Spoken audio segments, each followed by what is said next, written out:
पारसपुर नामक गांव में रघुवंश नाम का एक गरीब किसान रहता था। उसकी सबसे बड़ी परेशानी का कारण था उसके बाग में आम की फसल का ना उगना। इसी कारण वो बहुत परेशान रहता था। पता नहीं किसकी बुरी नजर लगी हुई है कि हमारे बाग में फलों की पैदावार बिल्कुल खत्म हो गई है। अपना दिल छोटा मत करो, इस बार देखना आम की फसल बहुत अच्छी होगी। हमने बहुत मेहनत से आम के पेड़ उगाए हैं। बस इसी भरोसे पर तो मैं चल रहा हूँ कि इस बार आम की फसल अच्छी हो जाए तो बाजार में बेच आऊंगा। रघुवंश आम की फसल के इंतजार में चिंता में घुला जा रहा था। उसे समझ नहीं आ रहा था कि आखिर उसके बाग में लगे पेड़ों पर फल क्यों नहीं उग पाते। इस बार भी वैसा ही हुआ जैसा रघुवंश को डर था। उसके बाग में फिर से आम की फसल खराब हो गई। इस बार भी वो बहुत दुखी हो गया। रघुवंश के बराबर में ही मनोहर का भी बाग था। मनोहर के बाग के पेड़ आम से भरे हुए थे। रसीले और बढ़िया आमों को देखकर मनोहर बहुत खुश था। अरे वाह, मेरे बाग के आम तो इस बार भी बहुत ही बढ़िया और रसीले आए हैं? इस बार तो मैं अच्छी आमदनी कर लूंगा भाई। हैं? अरे क्या हुआ रघुवंश भैया, इस बार भी आम की पैदावार नहीं हुई क्या है? मनोहर भैया, किसी की असफलता पर हंसना नहीं चाहिए। भगवान जाने कब किसकी किस्मत पलट जाए। आज मेरा दुर्भाग्य चल रहा है, क्या पता कल मेरा भाग्य चमक जाए। अरे नाराज काहे को होते हो? हैं? मैं तो ऐसे ही मजाक कर रहा था। वैसे मुझे भी बड़ा अफसोस है कि तुम्हारे बाग में इस बार भी आम की फसल पैदा नहीं हुई। अच्छा चलता हूँ, मुझे अभी बहुत सारा हिसाब किताब करना है। मंडी में आम की पेटियां लगाकर भिजवानी है। मनोहर रघुवंश की खिल्ली उड़ाता हुआ चला जाता है। रघुवंश बहुत मायूस हो जाता है और घर आ जाता है। पहले तो ऐसा नहीं होता था। हमारे बाग में कितनी आम की फसल होती थी। हमारे तो दिन बहुत अच्छे चल रहे थे। अचानक ही क्या होने लगा? हम तो वैसे ही आम उगाते हैं जैसे पहले उगाया करते थे। वही तो मैं सोच रहा हूँ जानकी, कि पहले और अब में बहुत फर्क आ गया है। मेरी भी कुछ समझ में नहीं आ रहा, आम के पेड़ों पर फसल खराब क्यों होने लगी है। जो भी आम पेड़ से तोड़कर देखता हूँ सब में दाग लगा हुआ होता है। और बारिश भी नहीं आई है जो मैं ये कहूँ कि आम बारिश के कारण खराब हो गए। रघुवंश इसी सोच में पूरी रात करवट बदलता रहा।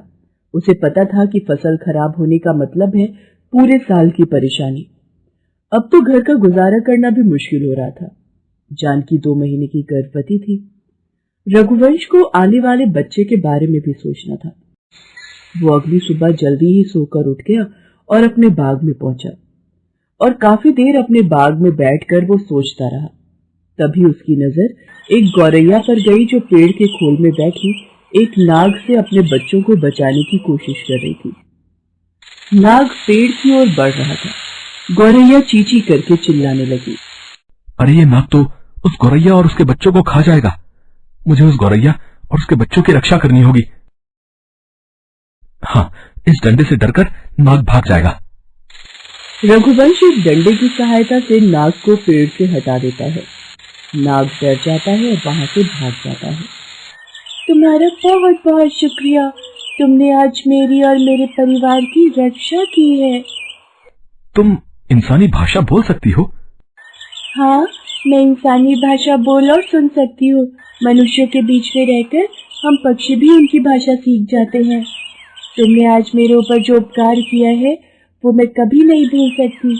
मैं तुम्हारी सहायता करना चाहती हूँ। बताओ, मैं तुम्हारी किस तरह सहायता कर सकती हूँ? मेरा दुख बहुत बड़ा है जिसका हल ढूंढना बहुत ही मुश्किल है। रघुवंश गौरैया को अपना दुख बताता है, जिसे सुनकर गौरैया उसे कहती है, बस इतनी सी बात, तुम्हारी परेशानी को मैं अभी दूर किए देती हूँ। पर तुम ऐसा क्या करोगी गौरैया? बस तुम देखते जाओ मैं क्या जादू करती हूँ। गौरैया बाग में लगे आम के पेड़ों के चारों ओर चक्कर लगाने लगी। वो कभी एक डाल पर बैठती, कभी दूसरी डाल पर बैठती। देखते ही देखते रघुवंश के बाग में लगे आम के पेड़ फलों से लहराने लगे। बढ़िया पके हुए रसीले आम देखकर रघुवंश बहुत खुश हुआ। वो इस चमत्कार को देखकर हैरान रह गया। तुमने ये चमत्कार कैसे किया? मेरे बाग में तो आम उगते ही नहीं थे, पर अब तो इतने रसीले और पके हुए बढ़िया आम मेरे बाग में पेड़ों पर लदे हुए हैं। ये मेरे लिए बहुत आश्चर्य की बात है।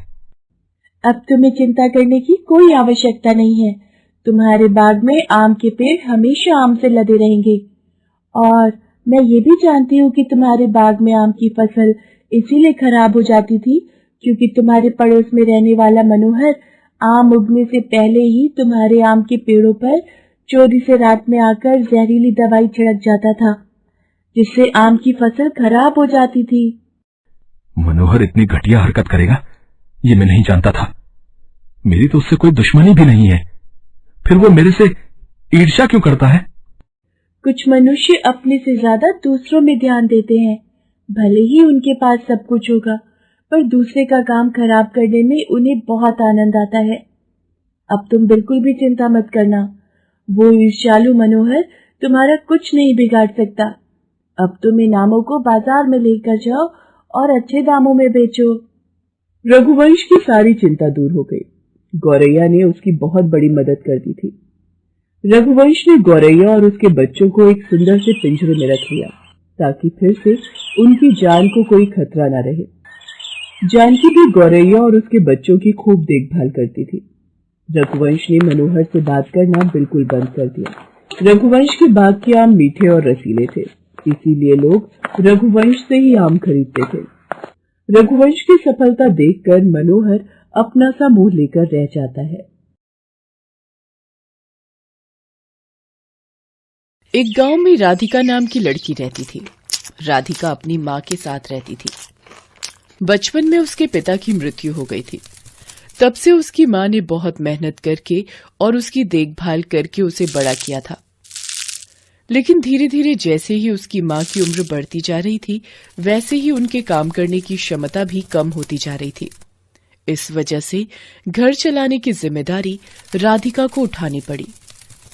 एक दिन वो अपनी माँ के पास गई और उसने कहा, माँ, घर घर में काम करके घर चलाना बहुत मुश्किल हो रहा है। मुझे कोई और काम करना होगा। इसलिए मैं सोच रही थी हमारे घर के पीछे जो बगीचा है वहां मैं एक आम का पेड़ लगा लूं।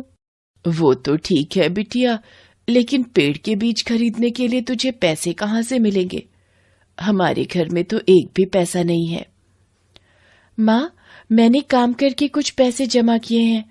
उन पैसों से ही मैं बीज खरीद कर लाऊंगी और फिर आम का पेड़ लगाऊंगी और उसकी देखभाल भी करूंगी। बेटी, अब तो तू जिम्मेदार हो गई है। तुझे जो सही लगे तू वही कर। मैं हमेशा तेरे साथ हूं। अपनी माँ की बात सुनकर राधिका को बहुत अच्छा लगा और अगले दिन ही वो शहर से आम के बीज खरीद कर लाई और वो बीज अपने बगीचे में लगाने के बाद उसने बीज को पानी दिया और वो रोज उस बीज की बहुत देखभाल करती है। कुछ दिनों बाद आम का पेड़ बड़ा हो गया और कुछ महीनों बाद उन पेड़ों पर आम भी आ गए। ये देखकर राधिका को बहुत अच्छा लगा।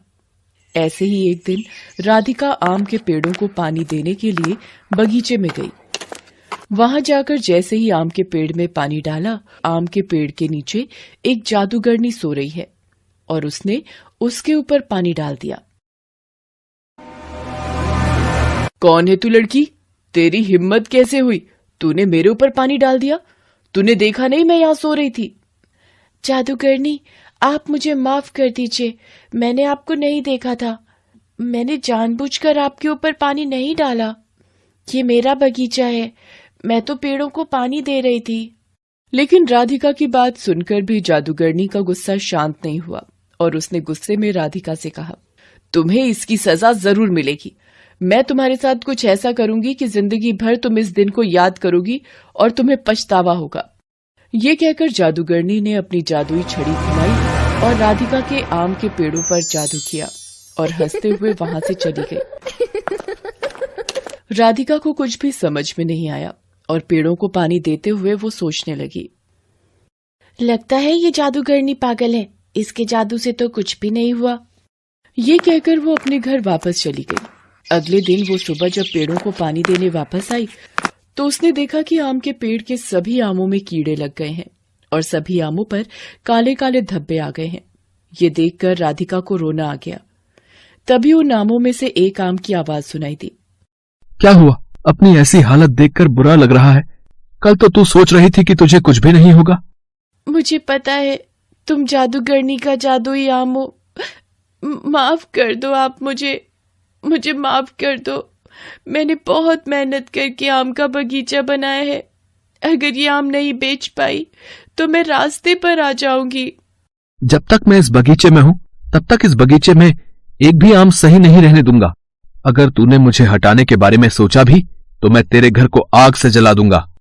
उस घमंडी आम की बात सुनकर राधिका को और भी ज्यादा बुरा लगने लगा।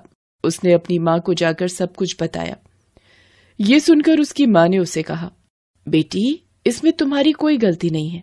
तुमने जानबूझकर उस जादूगरनी के साथ कुछ नहीं किया था। वो शैतान जादूगरनी थी, इसीलिए इतनी सी बात की वजह से उसने तुमसे बदला लिया है।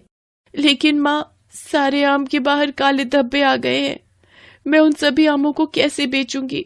और अगर मैं आम नहीं बेच पाई तो घर कैसे चलाऊंगी? जो आमों में काले धब्बे आए हैं वो दिखने में जरूर बदसूरत से हैं, पर खाने में बहुत स्वादिष्ट हैं। तुम उन फलों को लेकर बाजार जाओ और बाजार जाकर उनको बेचने की कोशिश करो, शायद बिक ही जाए। ये सुनकर राधा बगीचे में जाकर आम को तोड़ने लगी। ये देखकर वो घमंडी आम हंसने लगा और उसने राधिका से कहा, तुझे ये क्या लग रहा है? ये खराब आम ले जाकर बाजार में बेच पाएगी? तू तो बहुत पागल और बेवकूफ लड़की है। लेकिन राधिका ने उस आम की बात नहीं सुनी और वो सभी आमों को लेकर बाजार चली गई। बाजार जाकर कुछ दुकानदारों के पास गई ताकि उनको अपने बगीचों के आम दिखा सके। एक दुकानदार ने राधिका से कहा, तू पागल है क्या? हम ऐसे सड़े हुए आम खरीदेंगे? तो हमें बेवकूफ बनाने आई है। लेकिन मेरे आम तो बाहर से दिखने में खराब है, लेकिन ये खाने में बहुत ही स्वादिष्ट है। आप इन्हें एक बार खरीद कर देखिए। आम दिखने में ही खराब है तो इसे देखकर कौन खरीदेगा? तू यहाँ से निकल अब, ये आम कोई नहीं खरीदेगा। ये कहकर दुकानदार ने राधिका को वहां से भगा दिया। चलते चलते वो एक जंगल में पहुंच गई और बहुत थक गई थी। इसी कारण एक पेड़ के नीचे थोड़ी देर के लिए बैठ गई। सब बर्बाद हो गया, सब खत्म हो गया। मेरी किस्मत ही खराब है। ये सोचकर रोते हुए वहां से आगे बढ़ने लगी। तभी थोड़ी दूर पर एक व्यक्ति मिलता है जो कि जमीन पर गिरा पड़ा होता है। ये देखकर लगता है ये साधु बाबा बेहोश हो गए हैं। मुझे इन्हें पानी पिलाना होगा, नहीं तो ये ठीक नहीं होंगे। ये कहते हुए राधिका भागते हुए नदी के किनारे गई। साधु बाबा के लिए एक लोटे में जल लेकर आई और जैसे ही राधिका ने साधु बाबा को पानी पिलाया, तुरंत ही साधु बाबा को होश आ गया। साधु बाबा ने आंख खोलकर राधिका को देखा और राधिका से कहा, बेटी, तुम कौन हो? तुमने आज भगवान की तरह आकर मेरी जान बचाई है। मुझे पता नहीं मैं तुम्हें कैसे शुक्रिया कहूं। आप मुझसे उम्र में इतने बड़े हैं, मैं आपकी जान बचा पाई, ये मेरे लिए सबसे बड़ी बात है। लेकिन आपकी ये हालत कैसे हुई? बेटी, मैं एक चुड़ैल को पकड़ने गया था, लेकिन वो बहुत ताकतवर है और वो मेरा पीछा करने लगी और मैं भागते भागते बेहोश हो गया। लेकिन बेटी, तुम इस सुनसान जगह पर क्या कर रही हो? उस साधु बाबा की बात सुनकर राधिका ने सारी बात साधु बाबा को बताई। ये सुनकर साधु बाबा ने राधिका से कहा, बेटी, उस शैतान जादूगरनी ने तुम्हारे साथ बहुत गलत किया है, लेकिन तुमने मेरी जान बचाई है, इसीलिए मैं तुम्हारी जरूर मदद करूंगा। ये कहकर उन साधु बाबा ने अपना हाथ घुमाया और उनके हाथ में एक जादुई बोतल आ गई। फिर उन्होंने वो जादुई बोतल राधिका को दी और राधिका से कहा, इसमें जादुई पानी है। ये पानी तुम अपने बगीचे के चारों तरफ छिड़क दो, फिर देखना सब कुछ ठीक हो जाएगा। अभी मैं चलता हूँ, मुझे उस चुड़ैल को पकड़ना ही होगा। ये कहकर वो साधु बाबा वहां से चले गए। राधिका वो जादुई पानी लेकर अपने घर वापस चली गई।